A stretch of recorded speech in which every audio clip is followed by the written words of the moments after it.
Where was that? People's Choice Awards. Was it really? Yep. How do you remember that? How do you know? Big moment. People's Choice Awards, I think it was 88 or 89. Oh my gosh. We were there for the Wonder Years for Fred. And I remember as a kid, it was so much fun for my sister and I, because we kind of got to go to these fun award shows and we were kind of there as guests. It was just so fun to dress up and especially be able to share these kind of, moments with your family. I think you could say it was motivating. I think you could say it was exciting. I mean, I really did grow up on the set of Fred shows and projects, and I got to do some really fun projects as well. And it's still just kind of a fun journey and ride. My first job was for Pac-Man vitamins. Without sugar or additives. Goodbye, Fred. Hello, Pac-Man. And so it was just like this really fun, exciting adventure, to go on downtown and Pac-Man. And I feel like that same sense of excitement, this thrilling sense of all these new experiences that you get to enjoy, my career started with that attitude, and that attitude is carried on throughout.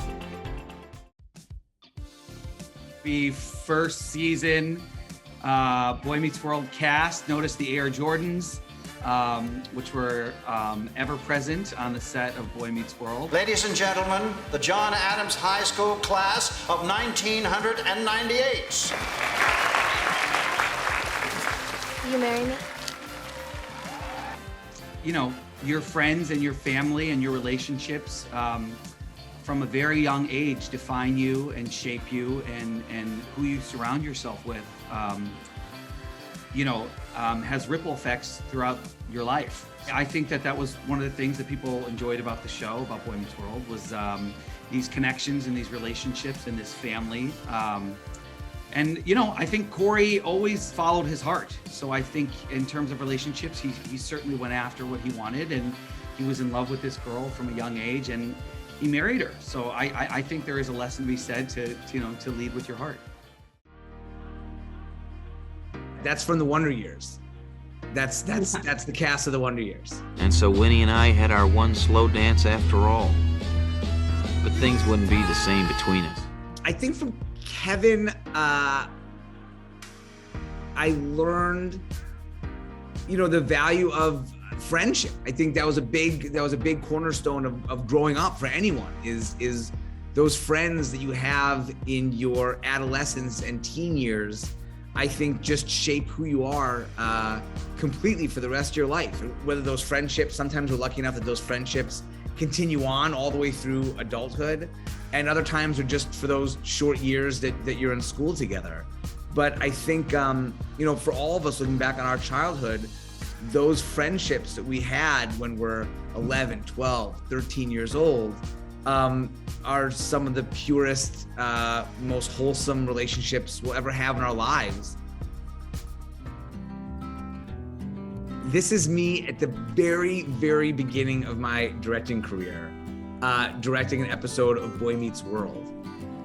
The roles were reversed a little bit, in that Ben was, kind of taking on this role of protector, and he was kind of the big brother for a minute, making sure everyone was nice to me, and I got what I needed, and then I was really comfortable. It's a rare opportunity to get to work with family in this business, and I think it's exciting. And it's also, there's a level of comfort that the job is going to be done very well, and you can trust the person. Trust your collaborators, trust the people who you're with, not the least of which is, my brother.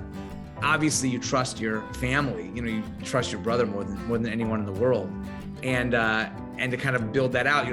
I'm not always on my brother's show, but this idea of trusting the people that you're with really started there, and has carried me through.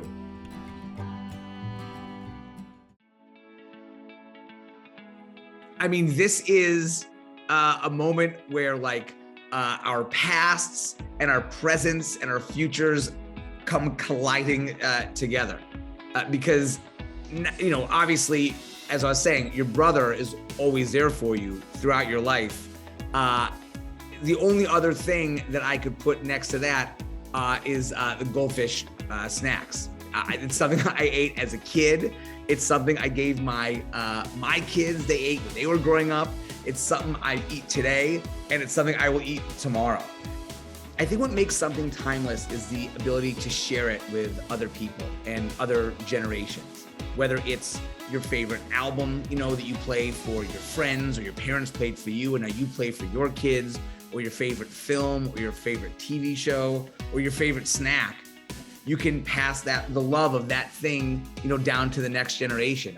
Ben and I were both fortunate enough to be part of a few different things that have been passed down, kind of from generation to generation, and hopefully will continue to do so. I really think that's what it is kind of passing your love of that thing on to the next generation.